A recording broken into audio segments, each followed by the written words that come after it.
Bonjour, bonsoir à toutes et à tous, c'est Antoine alias Anubis pour une nouvelle vidéo actu spéciale conf. On parlera un peu de mercato, mais pas beaucoup puisque c'est quand même assez mort et il n'y a pas grand chose à tirer en ce moment. Je pense que ça bosse beaucoup. Il y a eu beaucoup de fausses pistes au début de la semaine là, avec des joueurs qui sortent de partout, qui sont annoncés dans plein de clubs en même temps. Donc je pense qu'il faut être assez, assez prudent là-dessus et il n'y a pas grand-chose à dire en ce moment. En tout cas, je voulais juste faire un petit aparté avant de commencer la vidéo. Merci beaucoup pour vos messages. Il y en a beaucoup, ils me font rire parce que ils disent rebelote. C'est vrai que c'est le problème des réseaux sociaux, c'est qu'on a toujours des gens qui vous suivent et avec qui on peut échanger. Il y a une appréciation, le fait de s'apprécier, c'est réciproque et on débat toujours avec plaisir, même si on peut ne pas être d'accord.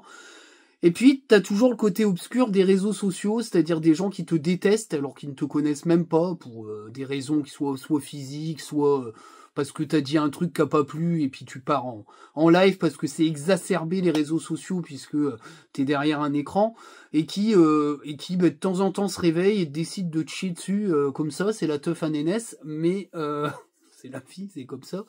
Mais en tout cas, voilà, merci de votre soutien, ça arrivera encore hein, pour ceux qui arrivent dans la chaîne et qui voient débarquer les trucs sur les réseaux, bon bref, c'est la vie. Mais en tout cas, voilà.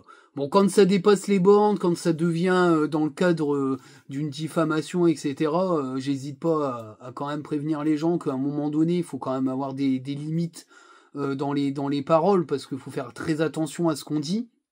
Mais en tout cas, voilà.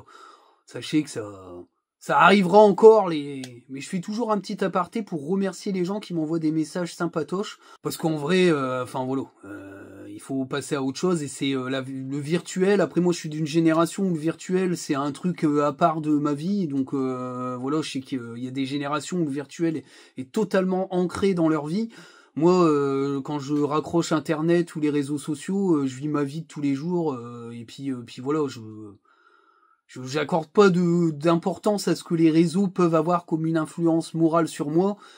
Je suis d'une génération où Internet était surtout un outil et que les réseaux sociaux sont apparus beaucoup plus tard. Donc c'est vrai que j'ai pas cet aspect-là. Alors c'est peut-être un tort, hein, parce que du coup, je peux peut-être être plus chambreur. C'est vrai que dans notre génération, moi, j'ai bientôt, bientôt 40 ans. C'est vrai que, putain, ça fait bizarre de dire ça, parce que la plupart des gens qui ont 40 ans, ils ont pas l'impression d'avoir 40, mais c'est vrai que notre génération, elle est beaucoup plus chambreuse sur les réseaux que les plus jeunes, qui sont peut-être un peu plus, éclairés sur tout ce qui est harcèlement, tout ce qui est méchanceté sur les réseaux, donc il y a peut-être une forme de distance avec ça, mais aussi parce que on a une distance avec les réseaux qu'ont pas peut-être les générations plus jeunes. Donc voilà, c'était petit aparté. Ça recommencera hein, dans 4-5 mois, j'en ferai le même, c'est pas grave. Mais en tout cas voilà, merci beaucoup, vous êtes géniaux. Franchement, c'est super agréable d'avoir des gens qui commencent à comprendre comment on fonctionne, comment je suis dans la vie de tous les jours sur les réseaux, hein, parce que on se connaît pas. Hein. Mais en tout cas voilà, c'est super sympa. Voilà. Bon, voilà. Aparté fini, on passe directement au plat central avec la conf. C'est parti pour la conf. Alors il n'y a pas grand chose à dire, hein. C'est pas une vidéo qui va durer très longtemps parce que au final la vidéo a tourné autour d'un sujet, ça m'a surpris un petit peu. Jonathan Grady. Alors j'ai rien contre Jonathan Grady, mais j'ai trouvé quand même le sujet assez récurrent. Alors, il faut resituer les choses. Jonathan Grady n'est plus titulaire dans cette équipe depuis très longtemps. Il y a eu des épanchements dans les médias de la part de ses agents. Bon, c'est du classique chez un joueur qui manque de temps de jeu et qui est un peu qui ronge son frein. Hein. Il y a pas de truc extraordinaire. Mais j'ai trouvé que les questions ont beaucoup tourné autour de Jonathan Grady et que la réaction de Steele a été très intelligente. Moi, je suis totalement en phase avec ce qu'il a dit, c'est-à-dire que Jonathan Grady est rentré quand on a eu besoin de lui dans un changement de système. Pour moi, c'est clair, ça veut dire que quand tu joues à 3, Grady rentre, quand tu joues pas à 3, Grady rentre pas, même si après, dans la com, il a été très intelligent et très intéressant dans le sens où il considère que Jonathan Grady peut jouer à 4 derrière, puisqu'il a été formé comme ça. Il n'a pas parlé de déficit de vitesse, mais il a quand même mis plutôt l'accent sur sa grande expérience et son grand sens de l'anticipation. Maintenant, le problème, il est stratégique. C'est-à-dire que dans une défense à 3, la perceuse, elle a de l'intérêt. C'est-à-dire que Grady, il a une défense à 3 quand il perce ballon au pied, et il le fait super bien. Il l'a fait de moins en moins depuis quelques mois, parce que je pense que bah aussi il y a la vieillesse, hein, c'est pas un jeune joueur. Et je pense qu'il l'a fait de moins en moins parce que aussi je pense que Francaise l'a un peu bridé là-dessus. Mais il pouvait le faire parce que quand il sortait avec le ballon, il y avait 2 défenseurs derrière. Dans une défense à 4, mis à part s'il est latéral et qu'il sort avec le ballon sur le côté, il peut plus trop le faire. C'est-à-dire que même si Danso, avec sa puissance, perd fort, c'est parce que derrière, il y a un mec qui a la vitesse de pouvoir récupérer s'il perd le ballon. Et Danso est très rapide. Il est capable, lui, s'il perd le ballon, de récupérer le ballon. Il y a un déficit de vitesse chez Jonathan Grady, visiblement, et moi j'en suis persuadé, parce que quand j'ai vu les matchs de début de saison, il a quand même été en difficulté sur ce critère strict, parce que sinon c'est un excellent défenseur. Moi je dis pas que il est mauvais, j'adore Grady, et j'ai toujours dit que c'était l'une des meilleures recrues défensives depuis 10 ans. Mais force est de constater que, comme je l'avais expliqué par rapport à la préparation physique spéciale qui lui avait été proposée et qui semblerait-il aurait été refusée pour des raisons qui lui sont propres, il y a un déficit de vitesse qui, dans une défense à 4, est rédhibitoire. Tu peux pas, quand tu défends en 1 vs 1, voire en 1 vs 2, tu peux pas malheureusement compter sur un joueur qui va jamais rattraper l'adversaire ballon au pied. Même si Grady reste quand même rapide, il l'est beaucoup moins que les joueurs qui sont présents, parce qu'on peut dire ce qu'on veut de Sarr, il a montré beaucoup de rapidité dans ses matchs. Medina est très rapide également, même si la charnière Medina-Danso en défense à 4, elle demande un peu de rodage, bon elle l'aura pas puisque Danso n'est pas là. Est-ce qu'il va mettre Medina-Grady en défense à 4 ? Moi, j'en suis pas persuadé. Je pense que face à Paris, il va faire comme en coupe et en championnat, il va passer à 3 derrière. Grady sera titulaire, moi j'en suis persuadé, mais dans une défense à 3. Alors, qui va jouer au milieu de cette défense à 3, j'en sais rien. Est-ce que ça sera Sarr ou Grady ? Moi, je pense que ça sera Sarr, Grady à droite, Medina à gauche. Je pense qu'il n'y aura pas d'autre solution. Mais voilà, je trouve que la com là-dessus de Will Steele, elle est intelligente. Il respecte le joueur tout en respectant ses propres choix. Mais j'ai trouvé que les questions tournaient beaucoup autour de Jonathan Grady, alors qu'il n'est pas actuellement, c'est pas le premier choix de Will Steele. Il n'y a pas eu de question sur Malang Sarr, pas eu de question sur une possible recrue, mais ça, je pense que ça a été géré en amont parce Will Steele a très peu goûté la dernière conférence de presse où ça tournait qu'autour d'un sujet et pas du foot. Je pense que les mises en garde ont été faites, on parle pas de mercato pour des raisons aussi de confidentialité parce que je pense que ça travaille à mort et que il y a tellement de trucs qui partent dans tous les sens que ils voulaient pas aborder le sujet en conférence de presse. Mais les questions n'ont pas été abordées sur le thème de la pluralité des solutions. Ça a beaucoup centré sur Grady. Quand c'est comme ça, on peut imaginer que bon, c'est un peu voilà, il y a peut-être eu une demande de la part de gens autour de Grady pour aborder le sujet. Hein. Ça marche souvent comme ça avec les journalistes. Il y a c'est pas un service commandé parce que c'est pas un truc extraordinaire. C'est la question de Jonathan Grady. Mais je trouve que quand même ça a été fort ciblé là-dessus. Mais il y a de grandes chances qu'il soit titulaire. Pour moi, il va jouer à 3 derrière et puis il va doubler sur les côtés avec un ailier et un piston pour bloquer Barcola et Ousmane Dembélé. Je pense qu'il y a pas de secret. Il va blinder à mort les côtés pour éviter de se faire déborder. Surtout si en plus le Géorgien de Naples, j'arrive jamais à dire son nom de famille, donc je le dirai pas ici. Vous le tirez dans les commentaires. Il sera qualifié pour samedi. Bon, après on est jeudi. Alors s'il vient vendredi, je sais pas s'il sera qualifié pour samedi, tant mieux. Mais voilà, donc je pense dans une défense à 3, il sera titulaire. De toute façon, Danso n'est pas là, il y a plus Kuzanov. Donc là, le problème est réglé. Maintenant, en revenant un petit peu à la partie mercato, alors je ferai pas une partie mercato parce qu'il n'y a pas besoin, il y en a pas. Je vais revenir sur le fameux Mitchell. L'international costaricien qui joue à Feyenoord, c'est une piste quand même qui est assez chaude. Il coche beaucoup de cases d'après ce qu'on m'a bien fait comprendre, et puis au niveau scouting, j'ai eu le temps de discuter avec des camarades. C'est vraiment le prototype de joueur qui peut coller une défense à 4 en mode style, puissant, rapide, fort dans les duels. Il coche pas mal de cases, même s'il joue quasi pas avec Feyenoord, qui joue plus en sélection. Mais ça peut être intéressant. Voilà, c'est un sacré gaillard, en plus c'est un gros bébé. Donc voilà, mais il paraît que vraiment c'est très chaud sur ce joueur. Donc je pense vraiment que s'il remplace Kuzanov, c'est que l'idée c'est qu'il faut quelqu'un pour le remplacer parce que Gradit n'est pas une solution pérenne dans ce système-là à 4. Maintenant il rentrera à chaque fois qu'il passera à 3. Par contre, il faut bien comprendre qu'il y a une inversion des phases parce que dans la stratégie francaise, on passait à 4 derrière en phase où on était mené ou match nul.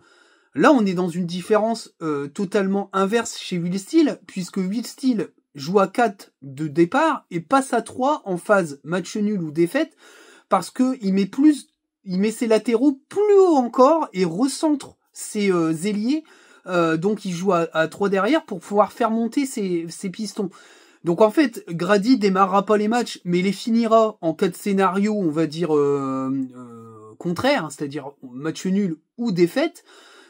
Ce qui veut dire qu'il démarrera plus aucun match, à part s'il commence à 3 face à une grosse équipe. Mais bon, il joue rarement à 3, à part face au PSG, hein, face aux équipes en dessous du PSG, mais au-dessus de nous, je crois qu'on a joué très peu à 3, à part en début de saison, puisqu'il avait pas trop le choix, il avait pas encore mis sa patte. Mais je pense que c'est ça, la grosse différence avec Francaise, c'est que le passage à 3 est un passage offensif, où tes pistons sont largement plus hauts, et tes ailiers se recentrent un peu dans les 16 mètres. Ça a marché, hein, parce qu'au final, on gagne ce match sur ce changement tactique. Oh là, je vais y arriver. Grady a fait une super entrée. Il fait une super entrée, mais il est très bon à 3, mais je suis pas persuadé qu'il soit bon à 4. Voilà, après, ça reste que mon avis, hein. Mais je suis pas loin de penser que le staff est un peu dans ce même mood en se disant à 4, bon, à part jouer sur un latéral droit, ça va pas cocher toutes les cases. Voilà un petit peu pour l'histoire de Grady. Alors au niveau des blessés, il y a toujours R2L et Martin Satriano sur les croisés. Il y a le retour, et ça c'est plutôt une bonne nouvelle, d'Aguilar, d'Enea et de Wesley Saïd. Alors bon, je sais, ils seront potentiellement dans le groupe, je pense.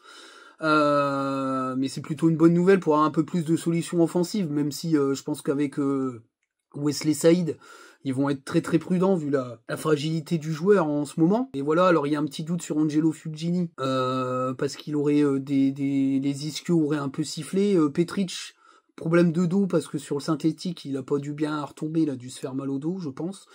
Mais voilà, le groupe est au complet. Bon, je pense que les jeunes vont sauter, à moins que s'il y en a un des 3 qui soit pas dans le groupe, Pouilly y sera. Après, à voir la fin du mercato, si sur les 3 joueurs qu'on a cités, Aguilar, Enea et Saïd, il y en a un ou 2 qui part, on verra bien. En tout cas, voilà, de toute façon, cette partie-là du mercato sera bloquée tant qu'il n'y aura pas de départ. Par contre, pour les arrivées, je pense que ce seront des arrivées supplémentaires au niveau des ailiers. C'est une exigence de Will Steele, une demande forte de Will Steele, donc je pense que ça sera honoré en tout cas. Voilà. Alors il y a pas, voilà, c'est pas la conférence de presse, c'est pas extraordinaire. Il y a pas non plus moult infos, mais je pense que c'est voulu par la direction de calmer un peu le jeu sur le mercato, parce que c'est vrai que ça part en folie. Alors pour ceux qui ont suivi un petit peu, ça a parlé de Irié, Cyriac Irié, l'ailier de 2-3, qui a d'ailleurs, pour ceux qui ont suivi la Coupe de France, c'est un excellent match face à Rennes, où il a été très virevoltant. Il rate un peu sa contre-attaque, mais il participe au fait qu'il y ait le but derrière, parce qu'il a quand même bien géré le truc. Il a tout donné, hein, il a fini à genoux, et il a été très vif. Alors, je vous avouerai que, mis à part avoir vu quelques matchs où je l'ai trouvé intéressant, je n'ai pas suivi le joueur, donc je connais pas trop. Mais en tout cas, voilà, les retours sont plutôt bons, et ce que j'ai vu de lui sur ce match, parce que je l'ai regardé, puisque il avait été cité, c'est vraiment pas mal. Mais je pense que ça va être compliqué quand même à faire financièrement, parce que je pense que les Troyens vont être gourmands, hein, via Manchester City, je crois, ils appartiennent à Manchester City, eux. Ouais, je crois que c'est ça. Mais ils sont City Group, je crois, si je dis pas de conneries, je me rappelle plus. Mais à mon avis, ça risque d'être gourmand. Après, à voir ce qui donnera à l'étage d'au-dessus. Mais il y a un gros potentiel sur ce joueur-là. Maintenant, le reste, les joueurs ont été cités à Lens. 40 minutes après, ils étaient cités au PFC. Donc, je pense surtout que c'est des placements d'agents. Donc, faut laisser ça couler un petit peu et voir. Alors, la nouvelle aussi, c'est que Kelsey a signé à Portland. Portland a mis 6 millions d'euros, hein, ça donne un ordre d'idée de ce qu'on pourra pas faire, c'est-à-dire qu'on n'ira pas au-delà de 5 millions d'euros par tête. Voilà, ça veut dire ce que ça veut dire. Après, est-ce que c'est mal? Moi, je pense que c'est bien. C'est un retour aux sources du club.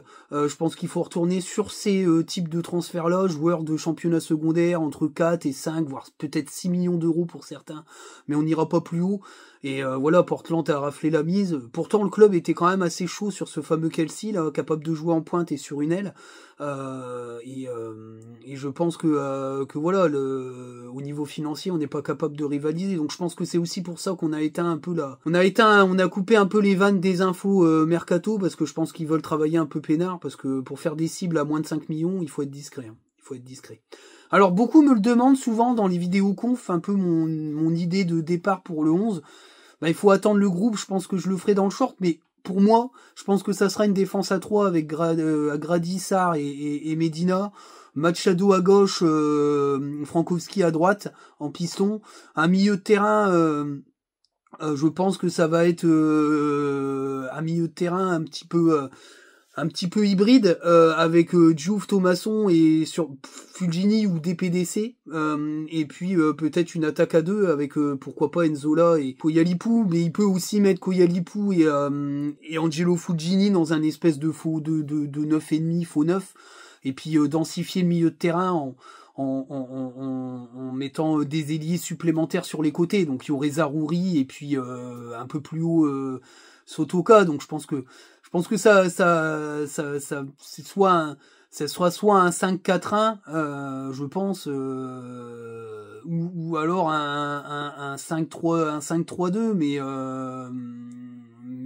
je pense que le but c'est de couvrir les ailes, donc à voir comment que ça va se passer, mais dans ces cas-là, je pense que Fulgini sera pas titulaire, surtout s'il est et qu'ils mettront tout seul Koyalipou avec Sotoka et Zarouri sur les côtés pour venir défendre, et puis pourquoi pas contre-attaquer. Je pense qu'on va pas avoir beaucoup le ballon, mais voilà, je pense qu'on part sur une défense à 5. Moi personnellement, je pars là-dessus. Maintenant les joueurs, voilà, parce que là je parlais de Fulgini, mais non, parce que si tu pars sur un milieu de terrain à 4, Fulgini sera pas titulaire. Il sera titulaire que si tu joues pas avec des ailiers et que tu pars sur un 5-3-2 avec un milieu de terrain renforcé, Enea, Diouf et Thomasson, et tu joues avec Fulgini. Mais le problème c'est que tu protèges pas tes ailes, donc je sais pas trop. Mais on verra la tronche du groupe, et puis dans ces cas-là, je préciserai un peu ma pensée sur le 11 de départ, mais sur un short c'est un peu court quand même. Donc voilà, défense à 3, soit 5-3-2, soit 5-4-1, on verra bien, mais en tout cas on espère quand même au moins un match nul qui pourrait au moins nous permettre de pas trop perdre de terrain sur les 6 premiers,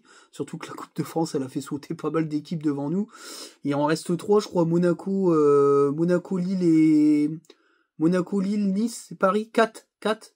Lille, ils ont gagné, hein, si je dis pas de conneries. Oui, ils ont gagné, les Lillois. Oui, ils ont gagné face à Marseille.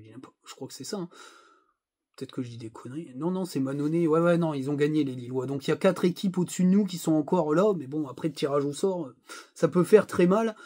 Et on peut, cette 7ème place peut sauter, du coup, au niveau Europe. Donc il va falloir peut-être plutôt viser la 6ème place. Mais tu vises pas la 6ème place si t'as pas d'ailier. Hein. Donc pour moi, le mercato sera déterminant si les tirages au sort font que sur 4 rescapés du top 6, il y en ait plus que 2 ou 3, ça va être plus compliqué, quoi. Et moins il y aura de chances d'avoir une équipe du top 6 dans les phases finales de la Coupe de France, moins il y aura de chances que la 7ème place soit européenne. Donc voilà un petit peu pour cette vidéo. Je vous souhaite à tous plein de bonheur, plein de bonnes choses. Salut, on n'hésite pas à s'abonner, à mettre la cloche, les notifs, on partage, bien sûr, dans la bio, les réseaux sociaux du monteur de génie qui s'appelle Mathieu, et je vous dis à très bientôt. Ça sera la vidéo d'après-match, à moins qu'il y ait des shorts mercato qui tombent, mais je sais pas si ça s'enflammera demain, mais il y aura le short du groupe, et après la vidéo d'après-match de ce fameux Lens PSG de samedi, 17h, pour ceux qui ne savent plus l'horaire. Je vous souhaite bien du plaisir pour ceux qui vont le regarder à la télé, parce que ça sera Joss, bravo. Aïe. Salut à tous les amis.